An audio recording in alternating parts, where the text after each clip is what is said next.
সাহাবায়ে কেরাম আমার নবীকে মহব্বত করতেন, ভালোবাসতেন। ভালোবাসার বহিঃপ্রকাশ হযরতে আবু বকর দেখাইলেন। 8 দিন সময় লাগাইয়া হিজরত করে মক্কা থেকে মদিনায় গেলেন। শরীরের মধ্যে ক্লান্তি, আমরা একদিন সফর করলে দেখা যায় শরীরের মধ্যে ক্লান্তি চলে আসে, শরীরের মধ্যে একটা বিষ বেদনা চলে আসে, বিছানার মধ্যে পড়লে দেরি হয় না, এমনি ঘুম লেগে যায়। আল্লাহর পয়গম্বর মক্কা থেকে রওনা দিয়েছেন, 8 দিন সময় লেগে গেল মদিনায় যাওয়ার। মদিনায় যাওয়ার পরে মদিনায় প্রবেশ করবেন, এমন কিছু মহব্বতকারী ছোট ছোট বালক শিশুরা গাছের মধ্যে উইঠা, খেজুর গাছের মধ্যে উইঠা নবীজির জন্য অপেক্ষায় আছে। কখন জানি নবীজি মদিনায় প্রবেশ করবেন, আমরা নবীজিকে দেখব। এতদিন শুধুমাত্র নাম শুনছি, আজকে আমরা সচক্ষে দেখব। এবার নবীজিকে দেইখা ওই সমস্ত শিশুরা আনন্দিত হয়েছে, শিশুদের আনন্দ দেইখা আমার নবীও আনন্দিত হয়েছে। ইতিহাস প্রমাণ করে 8 দিনের শরীরের ক্লান্তি আল্লাহর পয়গম্বর ওই শিশুদের দৃশ্য দেইখা মুহূর্তের ভিতরে দূর হয়ে গেছে। শিশুরা নবীকে দেইখা বলে, তলাআল বাদরু আলাইনা মিন সানিয়াতিল বিদা ওয়াজাবাশ শুকরু আলাইনা মাদা লিল্লাহি দা।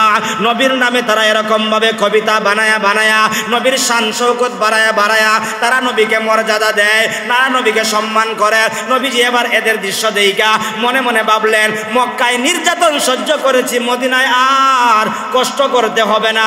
মদিনার মানুষ আমাকে মহব্বত করবে, ভালোবাসবে, মদিনাতে এবার শান্তিতে থাকতে পারবো। সংক্ষিপ্ত কথা, মদিনায়ও বেদিন বেঈমানরা, ইসলামের চক্রান্তকারীরা ওই জায়গায় শান্তিতে থাকতে দেয় না, আবার আক্রমণের ব্যবস্থা করে। মক্কায় আক্রমণ করলে স্টপ থেকেছেন, মদিনায় আক্রমণ করলে নবীজি আর স্টপ থাকবেন না। এবার মোকাবেলা করার জন্য আমার নবীজি প্রস্তুত হয়ে গেলেন। तकबीर में कलमा में नमाज़ों में अज़ा में, तकबीर में कलमा में नमाज़ों में अज़ा में है नाम इलाही से मिला नाम मुहम्मद, है नाम इलाही से मिला नाम मुहम्मद। फरमाती है आदम के मुझे खुल्द तरी में, लिखा हुआ तो बाब मिला नाम मुहम्मद, लिखा हुआ तो बाब मिला नाम मुहम्मद। আল্লাহর পয়গম্বর মুহাম্মদুর রাসূলুল্লাহ সাল্লাল্লাহু আলাইহি ওয়াসাল্লাম মক্কা থেকে মদিনায় হিজরত পর্যন্ত আমরা এসেছি। হিজরতের কিছু আলোচনা গত শুক্রবারে আমরা আলোচনা করেছি। নবী করিম সাল্লাল্লাহু আলাইহি ওয়াসাল্লাম আল্লাহর হুকুমে হিজরত করেছেন। কার হুকুমে হিজরত করেছেন? আল্লাহর হুকুমে। আল্লাহর হুকুমে হিজরত করে রওনা দিয়ে দিলেন। প্রতিমধ্যের কয়েকটি কথা গত শুক্রবারেও আলোচনা করেছি। এর মধ্যে উল্লেখযোগ্য হযরতে আবু বকর সিদ্দিক রাদিয়াল্লাহু তাআলা আনহুর কথা। মক্কা থেকে বের হয়ে যত সময় নবীজি রাস্তায় ছিলেন, সঙ্গী হিসাবে হযরতে আবু বকর ছিলেন। হযরতে সিদ্দিক আকবর রাদিয়াল্লাহু তাআলা আনহু এমন একজন ব্যক্তি যিনাকে জান্নাতের 8টি দরওয়াজা থেকে আহ্বান করবে, আবু বকর তোমার জন্য জান্নাতের 8টা দরওয়াজা উন্মুক্ত, যেই দরজা দিয়া ইচ্ছা তুমি সেই দরজা দিয়া জান্নাতের মধ্যে প্রবেশ করো। ওই আবু বকর সিদ্দিক রাদিয়াল্লাহু তাআলা আনহু নবীজির ছোটবেলার বন্ধু ছিলেন। সেই আবু বকর সিদ্দিক রাদিয়াল্লাহু তাআলা আনহু নবীজির হিজরতের সঙ্গী ছিলেন। সেই আবু বকর হেরা গুহার সঙ্গী ছিলেন। এমনকি আল্লাহর পয়গম্বর বলেন, আমার আবু বকর আমার রওজা শরীফেরও সঙ্গী। সুবহানাল্লাহ। আবু বকরের মর্যাদা আল্লাহ বাড়াইয়া দিলেন। যেই আবু বকর নবীজির ছোটবেলার বন্ধু, হিজরতের সঙ্গী, হেরা গুহার সঙ্গী, এরপরে আল্লাহর পয়গাম্বর রওজা শরীফের সঙ্গী, জান্নাতের মধ্যেও আল্লাহ একসঙ্গে বসবাসের ব্যবস্থা করে দিবে। এজন্য সেই আবু বকর নবীকে নিয়ে হিজরত করতে আরম্ভ করলেন। হিজরত করতে করতে এক পর্যায়ে আল্লাহর পয়গম্বর মুহাম্মদুর রাসূলুল্লাহ সাল্লাল্লাহু আলাইহি ওয়াসাল্লাম একটা ঘোড়ার মধ্যে আরোহণ করে যাইতেন, আরেকটা ঘোড়ার মধ্যে হযরতে আবু বকর ছিলেন। আল্লাহর পয়গম্বর বলেন, হযরতে আবু বকর একবার ডান দিকে যায়, আরেকবার বাম দিকে যায়, একবার পিছন দিকে যায়, একবার সামন দিকে যায়। হযরতে আবু বকরের দৃশ্য দেখে আল্লাহর পয়গম্বর জিজ্ঞাসা করেন, আবু বকর তুমি কেন একবার আমার সামনে যাও, একবার পিছনে যাও, একবার ডাইনে যাও আর একবার বামে যাও, তার কারণটা কি? সিদ্দিকে আকবর জবাব দিয়ে দিলেন, ইয়া রাসূলুল্লাহ, ইয়া হাবিবাল্লাহ, আমি যখন আপনার সামনে চলে যাই তখন দেখতে পাই পিছন দিক দিয়ে কে যেন আপনার উপর আক্রমণ করে আসতে চায়। সেজন্য আমি আউলাকে সে পাগল বেশে আমার ঘোড়া নিয়ে আপনার পিছন দিকে চলে যাই। পিছন দিকে যখন আমি তাকি তখন দেখতে পাই যেন ডান দিক দিয়ে কে যেন আপনার উপর আক্রমণ করে। আমি আর পিছন দিকে দাঁড়ায় থাকতে পারি না, আপনার ডান দিকে চলে আসি। ডান দিকে আসার পরে আমি অনুভব করি কে যেন বাম দিক দিয়ে আপনার উপর আক্রমণ করবে। এজন্য আমি ডান দিক দিয়া অতিক্রম করে বাম দিকে চলে আসি। ইয়া রাসূলুল্লাহ, আমি আপনার ডাইনে বামে সামনে পিছনে আপনাকে পাহারাদারি করি। এই জন্য আমি যদি আপনার সফর সঙ্গী থাকা অবস্থায় কোনো বেদিন বেঈমান একটা তিল পরিমাণ কোনো আঘাত করে, তাহলে আমি হাসরের কঠিন ময়দানে আল্লাহর দরবারে আশিকে রাসূল নবীর প্রেমিক হিসাবে আমি আল্লাহর দরবারে চেহারা দেখাইতে পারবো না। এত মহব্বত আর ভালোবাসা ছিল নবীর জন্য। আমরা হইলে কইতাম, হুজুর আপনি সামনে আটুন, যদি কোনো সমস্যা হয় আপনার উপরে হইব, আমি তো পিছনে আছি, বাঁচি যাইব। অথবা তুমি মুরব্বী মানুষ সামনে যাও, আমি পিছনে আছি, বিপদ আইলে তোমার উপরে আইব, আমি তো বাঁচি গেলাম কি না। সত্যিকার অর্থে একজন আরেকজনকে মহব্বত করলে মহব্বতের বহিঃপ্রকাশ ঘটবে। আপনাকে যেহেতু নেতা বানাইয়া সামনে নিয়েছি, আপনি নেতাকে শ্রোতাগণে পাহারাদারি করা, দেখাশোনা করা শ্রোতাদের কি দায়িত্ব হয়ে যায়। আবু বকর তো নবীজির সঙ্গে আছেন, এবার নবীজিকে হেফাজত করা, যদিও আল্লাহ হেফাজত করবেন, সব দিক দিয়া নজর রাখা হযরতে আবু বকরের দায়িত্ব হয়ে গেল। আবু বকর ডাইনে একবার যান, বামে একবার যান, সামনে একবার যান, পিছনে একবার যান, চতুর্দিক দিয়া কেয়ারফুল তাইকা নবীজিকে দীর্ঘ 8 দিন সময় লাগায়া মদিনায় পৌঁছাইয়া দিলেন। সুবহানাল্লাহ। এজন্য কবি বলেন, সিদ্দিক তেরা নাম সে ইসলাম রহেগা, दुनिया ये सदाकत में तेरा नाम रहेगा, सिद्दीक तेरा नाम से इस्लाम रहेगा।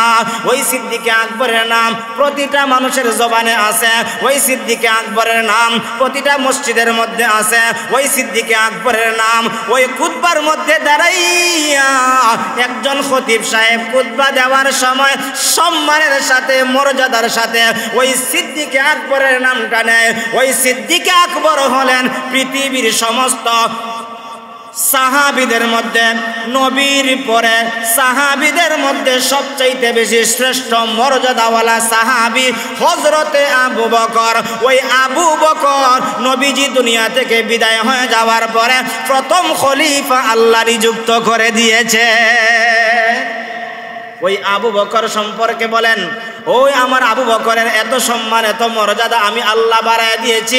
ওই আবু বকর কোনো সময় পাহাড়ে যাইতেন, জঙ্গলে যাইতেন, গাছের দিকে তাকাইতেন, ছোট ছোট গাছ আছে, বড় বড় গাছ আছে, কোনো সময় দৃষ্টিটা দিতেন গাছের দিকে, যেই গাছ ছাগলে খায়, গুড়ায় খায়, এরকম ভাবে গুরুয়ে খায়, যেই গাছের দিকে তাকায় বলতেন, হাই রে গাছ, তোর তো কোনো বিচার নাই, তোর তো আল্লাহর দরবারে জবাব দেওয়ার কোনো দরকার নাই, আমি তো আশরাফুল মাখলুকাত, সৃষ্টির শ্রেষ্ঠ জাতি আল্লাহ বানাইছে, আমি তো আল্লাহর দরবারে জবাব দিতে হবে। কি জবাব দিব? যদি আল্লাহ আমাকে আটকায় ফেলে, দেখেন দুনিয়াতে জান্নাতের সার্টিফিকেট পাওয়ার পরেও আখিরাতের চিন্তায় গাছের দিকে তাকায় বলতেন, যদি আমি গাছ হয়ে যেতাম, মানুষ কেটে ফেলতো, ব্যবহার করে ফেলতো, গাছ যদি হতাম প্রাণীরা খেয়ে ফেলতো, মানুষ আল্লাহ বানাইছে। আল্লাহ যদি হাসরের ময়দানে প্রশ্ন করে, আমি আবু বকর জবাব দেওয়ার মতন কোনো সুযোগ নাই। জান্নাতের সার্টিফিকেট পাওয়া সাহাবী গাছের দিকে তাকায়া নিজের দুর্বল মনে করছেন, দুর্বল মনে করছেন। হায় হায়, আমার যদি আল্লাহ আখিরাতে জিজ্ঞাসা করে ফেলে, প্রশ্নের সম্মুখীন যদি হয়ে যায়, আমি আবু বকর জবাব দেওয়ার কোনো সুযোগ নাই। আর আজকে আমরা 2 রাকাত 4 রাকাত নামাজ পড়া মনে করি আমরার বহুত কিছু হয়ে গেছি, আমরার আর লাগতো নাই, অনেক কিছু হয়ে গেছে। 5 ওয়াক্ত নামাজ পড়লে তো মনে করি আমার চাইতে বড় মুসল্লি আর কে আছে। আর যদি কিছু পাখে বুকে আরো কিছু নেকি করতাম পারি, মনে করি তো আমি তো পুরা জান্নাতের টিকিট কিনে লইছি। না, আবু বকর থেকে শিক্ষা গ্রহণ করা দরকার। জান্নাতের সার্টিফিকেট দুনিয়াতে আল্লাহ দিয়েছেন। আশারায়ে মুবাশশারাদের মধ্যে প্রথম নম্বরে যিনি, তিনি আবু বকর। কিতাব প্রমাণ করে আবু বকর গাছের দিকে তাকায়া চোখ দিয়া পানি বের করে কান্না করতেন আর বলতেন, আল্লাহ যদি আমারে মানুষ না বানাইয়া গাছ বানাইতেন, তো প্রাণীরা খেয়ে ফেলতো, আমার তো কোনো জবাব দেওয়ার কোনো দরকার ছিল না। মানুষ বানাইছেন, আমার তো জবাব দেওয়া লাগবে। কত বিচক্ষণ ছিলেন। আমরা যদি মোটামুটি 2 রাকাত তাহাজ্জুদ পড়তাম পারি, 60 জন দেখই, ওটা আমি তো আজকে তাহাজ্জুদ পড়ছি, ওটা আমি তো এই করছি সেই করছি। না, সিদ্দিকে আকবরের দৃঢ়তা আমার আপনার ভিতরে আসতে হবে। আমার নমাজ দিয়ে কবুল হয়েছে কোনো গ্যারান্টি আছে? আপনার নমাজ দিয়ে কবুল হয়েছে কোনো গ্যারান্টি আছে? সাহাবীরা তো 1 রাকাতের মধ্যে লম্বা সময় কাটাইয়া দিতেন, আপনি কয় ঘন্টা কাটাইছেন? সাহাবীরা তো তেলাওয়াতে বসলে ঘন্টার পরে ঘন্টা তেলাওয়াত করছেন, আমি কয় ঘন্টা তেলাওয়াত করছি? সাহাবীরা তো দান খয়রাত যখন করতেন, সিদ্দিক আকবরের কথা বললেই তো শেষ হয় না, ঘরের সব কিছু আল্লাহর রাস্তায় দিয়া দিয়েছেন। এই দৃশ্যটা দেখলেন নবীজি একবার দান করার ক্ষেত্রে। এটার ভিতরে কি আছে? একটা জারুও আছে, এটার ভিতরে এই যে রান্না করার পাতিল আছে, এরকম ভাবে পেয়ালা আছে।